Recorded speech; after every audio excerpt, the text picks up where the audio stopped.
Le monde se divise en deux catégories.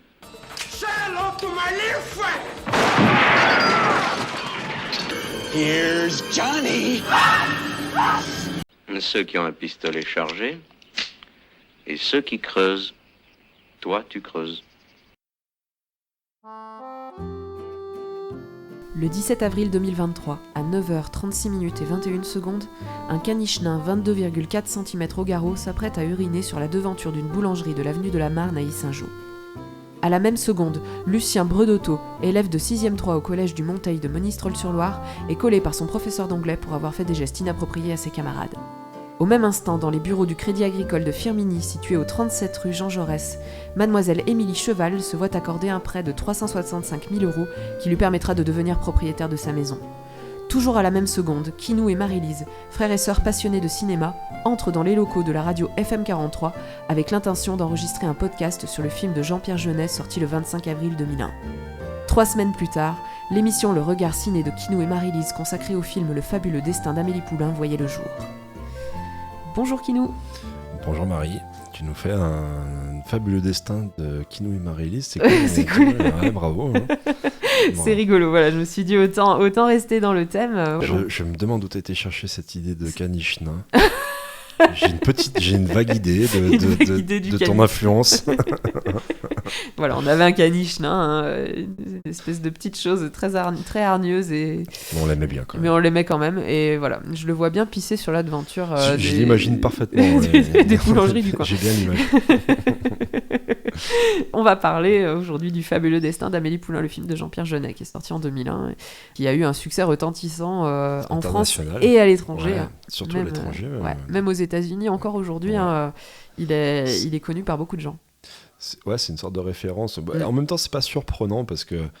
C'est pas surprenant. Je pense que c'était pas calculé par Jean-Pierre Jeunet au moment où il a fait son film. Et je pense que ça a été une surprise pour eux. Ils s'attendaient pas à ce qu'il y ait un succès. C'est vrai. Et en même temps, quand tu décortiques le film et le Paris, la ville de Paris complètement fantasmée en fait dans le film, parce je pense que ça correspond à l'image que les Américains se font de Paris et de la France en général.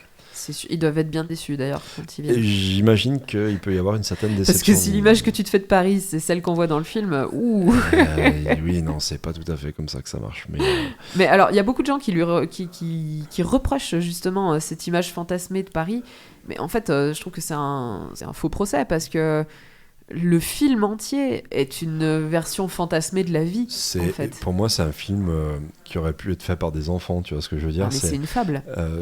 C'est un conte. C'est un conte. Et il y a un côté très naïf que t'as pas dans tous les contes d'ailleurs, mais très enfantin en fait, dans la façon dont l'histoire se construit. Les liens de causalité, c'est sûr. Ou l'absence de lien de causalité d'ailleurs. C'est très naïf et très enfantin comme façon d'imaginer une histoire.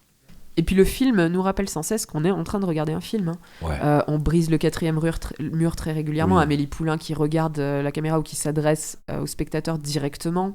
On regarde les autres personnes qui regardent un film. Enfin voilà, tout est là pour nous rappeler qu'on est devant un film et que c'est pas du tout fait pour être réaliste.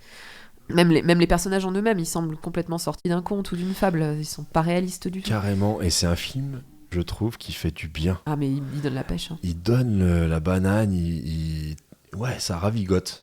Ça fait du... Non, mais c'est sûr. Et il y a plein de films où on vous a dit n'allez pas voir ce film si vous êtes psychiquement un petit peu déprimé. Celui-ci, il peut avoir l'effet complètement inverse. Il peut vous donner un peu de bonheur. C'est sûr. En fait, c'est ça ce film. C'est plein de petits bonheurs mis bout à bout, quoi. Mais justement, le thème du bonheur, c'est un thème central dans ce film et je trouve qu'il est hyper intéressant. Les personnages sont responsables de leur propre bonheur. Et finalement... C'est presque un mode d'emploi. C'est presque un mode d'emploi, mais complètement. Parce que, en fait, on donne une vision du bonheur qui est personnelle. La dimension vraiment intimiste du bonheur. Les petits plaisirs les plus variés qu'on puisse avoir dans la vie. Et finalement, c'est à travers ces petits plaisirs personnels, c'est la solution du bonheur en fait qui est donnée.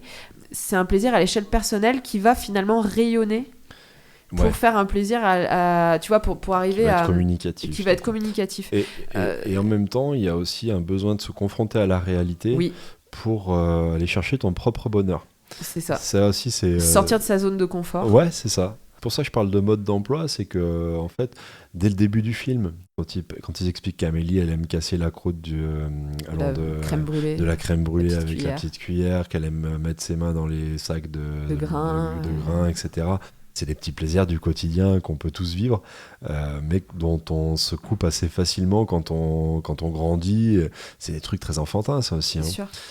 D'ailleurs, quand tu vois les premières images, c'est vraiment les petits bonheurs, les plaisirs d'enfant qui joue avec son propre corps, en fait. Quand elle mange les framboises sur ses doigts, quand elle fait des bulles. C'est tous les petits plaisirs d'enfant. C'est marrant. En plus, alors le générique, j'avais pas vu, mais il est fait intelligemment parce que tu as toutes justement les petits plaisirs d'Amélie, etc., renvoient en fait au nom du rôle de la personne qui s'affiche à l'écran. Typiquement, le responsable de la photographie a son nom, et tu vois Amélie qui est en train de prendre une photo avec un appareil, machin. Enfin, t'as plein de petits trucs comme ça qui font référence au métier exercé par les personnes qui ont participé au film. Ah, c'est génial. C'est rigolo. Je l'avais pas vu. Je l'avais pas vu, j'ai vu ça dans une analyse. J'ai revu du coup le générique, et en effet, ça colle. C'est vraiment intéressant. Puis le monde imaginaire un petit peu qu'elle s'est construit, qui rappelle, je pense, à beaucoup de gens leur enfance, en fait. C'est fait pour ça, je pense. C'est vraiment fait pour ça. C'est ce que j'aime, c'est qu'en fait, elle a grandi, mais elle s'en est jamais vraiment complètement éloignée. Exactement. Par contre, elle est isolée socialement, quoi, de par son enfance, de par la façon dont elle a grandi, la façon dont elle a été élevée par ses parents. Seulement sa mère, du coup. Sa mère... La mort de sa mère, le fait que sa mère était aussi très stricte. Très stricte, le fait que son père lui ait jamais vraiment témoigné d'amour, qu'il l'ait jamais prise dans ses bras ou des choses comme ça. Alors moi, c'est rigolo, cette fois-ci, j'ai eu une lecture du film un peu particulière. Quand j'ai analysé l'enfance d'Amélie, c'est la première fois que je vois le film depuis que je suis maman. Ouais. Je l'ai vu plusieurs fois avant, mais c'est vrai que depuis que je suis maman, j'avais jamais revu le film. Et du coup, tout ce qui est lié à l'enfance et à la façon dont elle a été élevée, forcément, prend un écho différent pour moi. Et pendant tout le film, je me suis dit, mais en fait, elle aurait dû devenir sociopathe. Et finalement, elle l'est un peu. Elle a du mal dans à assumer ses émotions et à les vivre. Mais alors, il n'y a même pas que ça, mais la façon dont elle se venge de Collignon, par exemple, alors, qui est traité sur le thème amusant et rigolo, finalement. Mais je te jure que il y a plein de moments dans le film où je me suis dit, si j'avais du temps et un logiciel de montage assez performant, je referais une bande-annonce du film en mode thriller psychologique, quoi. Parce qu'il y a plein de moments où elle regarde les gens avec les fusils du regard, en fait. J'avais oublié cet aspect de la personnalité d'Amélie, qui est toute douce et hyper altruiste et hyper attentive aux autres. Mais en fait, il y a plein de moments où elle est limite dangereuse et où on peut finalement prendre un peu de recul par rapport à la façon dont elle agit, même pour faire le bien. La fausse lettre qu'elle envoie à la concierge, est-ce que vraiment c'est une bonne idée, tu vois ? Alors oui, ça la rend heureuse, mais en même temps, c'est un mensonge. La façon dont elle fait Nino Quincampoix, si t'es dans la vraie vie et que quelqu'un te fait des trucs comme ça, je suis pas sûre que t'es hyper à l'aise. Va pas, tu donnes pas suite. Non, je pense que tu donnes pas suite. Tu vois, il y a plein de choses où... Alors, c'est pour ça, c'est un conte, donc il faut absolument pas voir les choses de cette façon-là. Non, pas du tout. C'est assez... Je me dis que quelque part, il y a quelqu'un qui... Filmer différemment, ça pourrait être un tout autre film. Filmer différemment, ça pourrait être un film... C'est ce qui rend le film intéressant aussi, c'est la façon dont c'est fait. Ouais. Sachant que Jean-Pierre Jeunet, c'est son 3e long métrage, et qu'avant, il avait fait Délicatessen et La Cité des Enfants Perdus, qui sont très, très, très, très sombres, très glauques. Ouais. Personnellement, je n'ai pas aimé parce que justement trop dérangeant. Très dérangeant. Je sais pas si tu les as vus. Je les ai vus. J'ai pas aimé Délicatessen. Ouais, j'ai pas aimé non plus. Ça m'a mis mal à l'aise. Ouais, ça met trop mal à l'aise. Moi, c'est ça qui m'a... preuve que le film est bon, hein, cela dit. Ouais, c'est l'objectif. Parce qu'il te met mal à l'aise, c'est fait pour. J'ai du mal avec La Cité des Enfants Perdus parce que je sais pas si j'ai l'aimé, en fait. C'est un film... Je trouve des qualités vraiment à ce film. Ah, mais d'un point de vue décor, mise en scène, c'est quand même, impressionnant. C'est impressionnant. Surtout à l'époque. C'est un film qui a fait connaître Jean-Pierre Jeunet aux États-Unis. Oui. Qui lui a permis, je crois, de faire un Alien. D'ailleurs. Oui, d'aller réaliser Alien. Ah oui, c'est son 4e film à Jean-Pierre Jeunet, parce qu'il a réalisé Alien entre-temps, effectivement. Bon, ouais, c'est... Alien Résurrection. Tu peux considérer que c'est une parenthèse dans la carrière de Jean-Pierre Jeunet. On retrouve un peu son style quand même, mais c'est en filigrane. C'est pas filigrane. Ça reste une franchise. Il peut pas faire ce qu'il veut sur un Alien. Très aseptisé, très cadré, normé, quoi. Et ouais, La Cité des Enfants Perdus, ce film-là, j'arrive pas à te dire si je trouve que c'est un film sympa. Enfin, sympa, non, mais je veux dire, il laisse des traces. Ça, c'est sûr, ne serait-ce que dans la couleur, après... Mais il y a une colorimétrie très importante chez Jeunet. La colorimétrie, elle joue énormément. Là, c'est le cas dans le film, c'est les rouges et les verts qui prédominent. Ouais, rouge, vert, jaune. Oui. Le filtre jaune, on le voit beaucoup dans Delicatessen aussi. Les couleurs dominantes ont un sens en fait. Ici, le rouge qui prédomine, c'est le côté chaleureux et passionné d'Amélie. Le vert, c'est souvent présent quand elle est seule ou quand elle est sur le point de se venger de quelqu'un ou de faire quelque chose de pas hyper recommandable. C'est aussi grâce à cette colorimétrie qu'on reconnaît le style de Jeunet. C'est sûr que Et du directeur de la photo, Bruno Delbonnel, qui est ami avec Jeunet et qui on reconnaît aussi sa patte à travers ses films. C'est ce que tu reconnais dans Un long dimanche de fiançailles plus tard aussi. Et c'est ce que tu reconnais dans La Cité des Enfants Perdus, complètement. C'est peut-être encore plus dans La Cité des Enfants Perdus. Bref, en tout cas, ce film-là, j'arrive pas à dire si j'ai bien aimé ou pas. La Cité des Enfants Perdus. Ouais, c'est tellement chelou, c'est bizarre. Mais voilà. Amélie Poulain, moi, j'ai vraiment aimé, pour la raison que j'évoquais tout à l'heure, c'est que c'est un feel-good movie absolu, quoi. Complètement. Bon, pareil, on va spoiler, mais ça finit bien, personne ne meurt. À plein de moments, tu as envie que ça se passe comme ça se passe. Exactement. T'as envie, pour le personnage incarné par Jamel Debbouze, que je trouve hyper dans ce rôle-là, et c'est un des rares rôles où on le sort un petit peu du carcan jeune mec de cité maghrébin, quoi, en fait. Et je le trouve bon, je le trouve convaincant dans son interprétation, hyper touchant. Il fait de la peine. Il fait de la peine, et justement, t'as envie qu'il se passe ça exactement comme ça se passe à l'écran. C'est rare les films où en fait tout se passe comme t'as envie que ça se passe. Comme t'as envie que ça se passe, et ça fait du bien. Ça fait du bien, ouais, c'est cool. C'est presque une comédie romantique en l'occurrence. Mais oui, mais moi je le considère un peu comme ça. Ouais, il y a une histoire d'amour en plus. Qui est centrale quand même. C'est vrai. Et puis il y a le côté. La relation entre Nino et Amélie, il y a ce côté-là que tu retrouves dans beaucoup de comédies romantiques, c'est des âmes sœurs. C'est presque mu par une force mystique en fait. Il y a un coup de foudre au moment où elle le voit, elle a le coup de foudre immédiatement, et on apprend qu'ils ont eu des enfances qui se correspondaient un petit peu. Avec des traumatismes qui se ressemblent. Voilà. Il y a même un côté religieux à ça. La première fois qu'elle le voit, c'est à l'arrêt à Besse. Exact. Il laisse tomber son album photo en se hâtant parce qu'il a été ralenti par des religieux. Exactement, par une bande de religieux qui sortent de la gare. Voilà, exact. Et puis Amélie est souvent représentée comme une sainte à travers tout le film. Déjà dans le reportage qu'elle imagine sur elle-même à la télévision. Commenté par Frédéric Mitterrand. D'ailleurs. Oui, d'ailleurs, excellent. Voilà. Les vêtements qu'elle porte, à un moment elle porte un col bordé de perles, un col montant noir bordé de perles qui rappelle vraiment l'école des religieux. Exact. Et puis les valeurs qu'elle véhicule aussi, le don de soi, la charité, qui sont des valeurs quand même très judéo-chrétiennes. Et puis le fait de donner sans attendre de recevoir, c'est quasiment un truc qui n'existe pas. Parce que même là, finalement, elle attend quelque chose de... elle gagne un bien-être. Exactement, donc c'est pas tout à fait parce que désintéressé. Bretodo, j'arrive jamais à savoir si c'est Bredotto ou Bretodo pour finir, à qui elle donne la petite boîte de jouets qu'elle retrouve. Elle ne lui dit pas que c'est elle, mais à la fin, elle en retire un bien-être et une joie. Oui, c'est clair. C'est ce qui enclenche tout le reste. C'est ça. D'ailleurs, j'ai vu un commentaire d'un mec qui m'a hyper saoulé, en fait. D'accord. Je me rappelle plus son nom, mais qui disait qu'en gros, il allait nous expliquer pourquoi Amélie Poulain était un mauvais film. Parce que lui, il avait participé à plus de 100 projets audiovisuels, qu'il connaissait les méthodes de... Bon, bref. No comment. Et en fait, il nous explique simplement ce qui, pour moi, est une des qualités premières du film, c'est qu'il n'y a pas de... La construction de ce film-là déjoue toutes les normes en fait de construction d'un scénario, d'une histoire. Ça c'est plutôt bien en fait.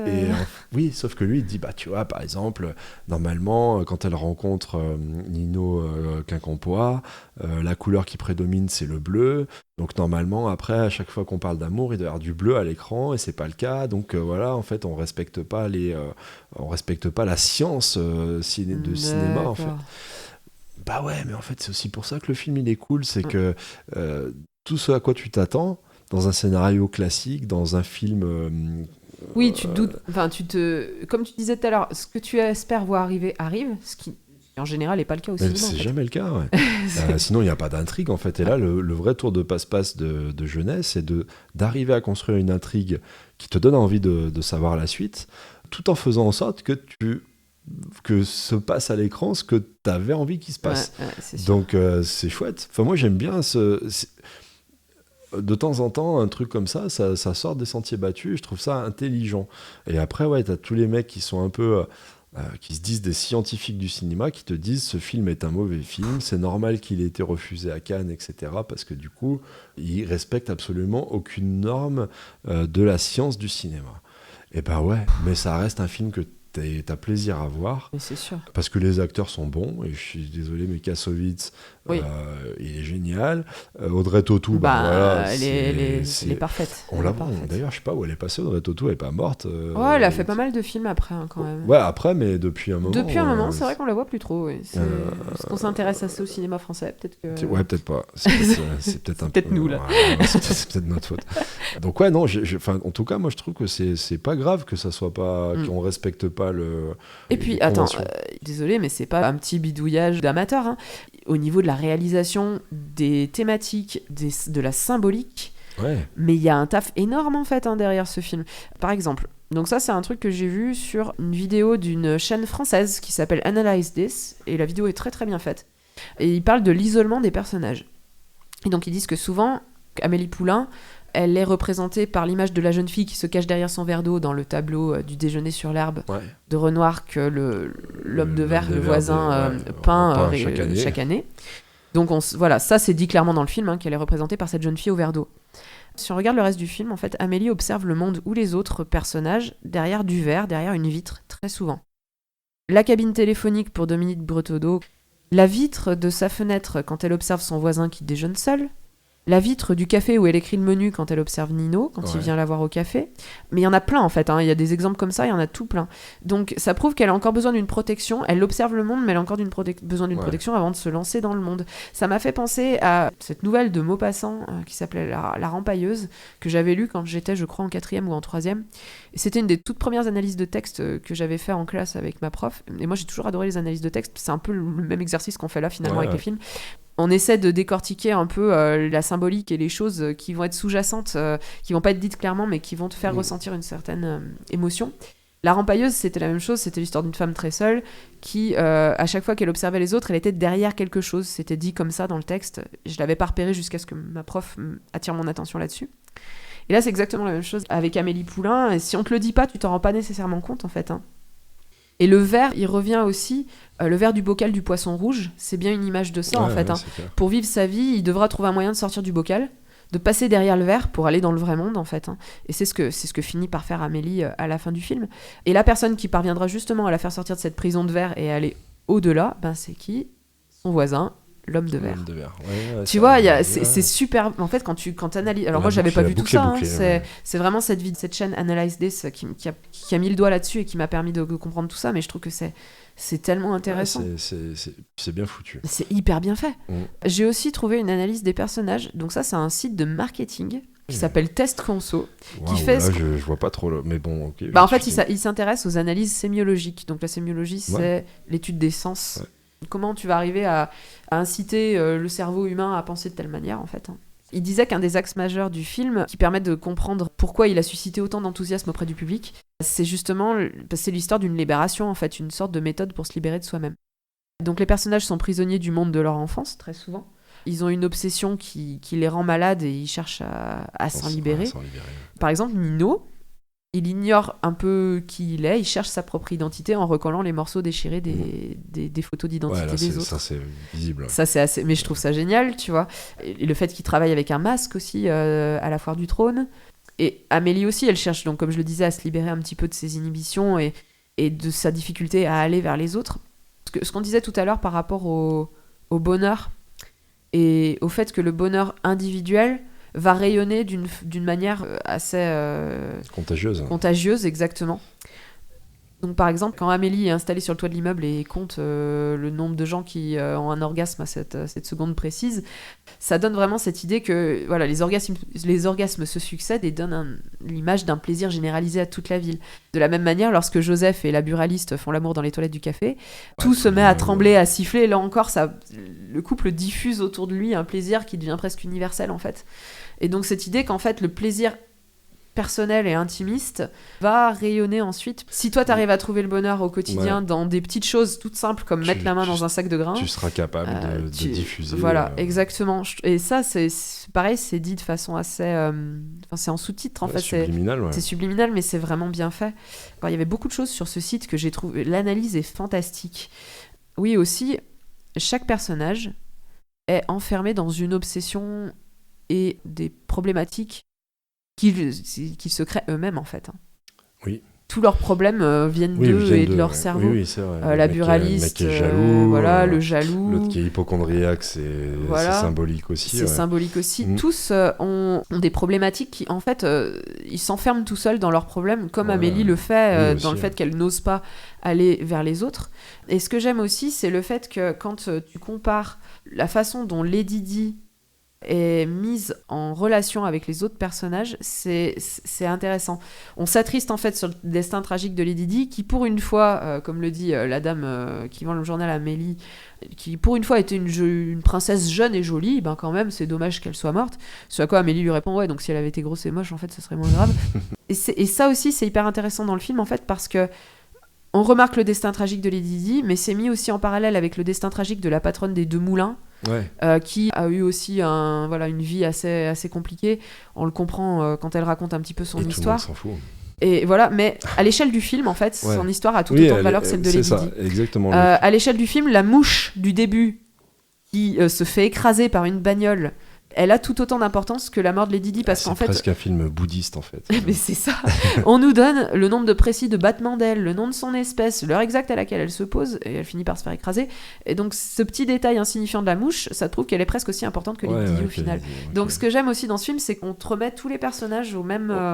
sur un pied d'égalité. Sur un pied d'égalité. Et c'est aussi, je pense, pour ça qu'il parle à tant de gens, finalement. Ouais, tout le monde s'identifie un peu à une part. Moi, je pense surtout à l'enfance, parce qu'elle a des réactions enfantines, Amélie Poulain, dans le film. Et souvent, on me dit j'aurais pu réagir comme ça quand j'avais 5 ans ou quand j'avais 6 ans.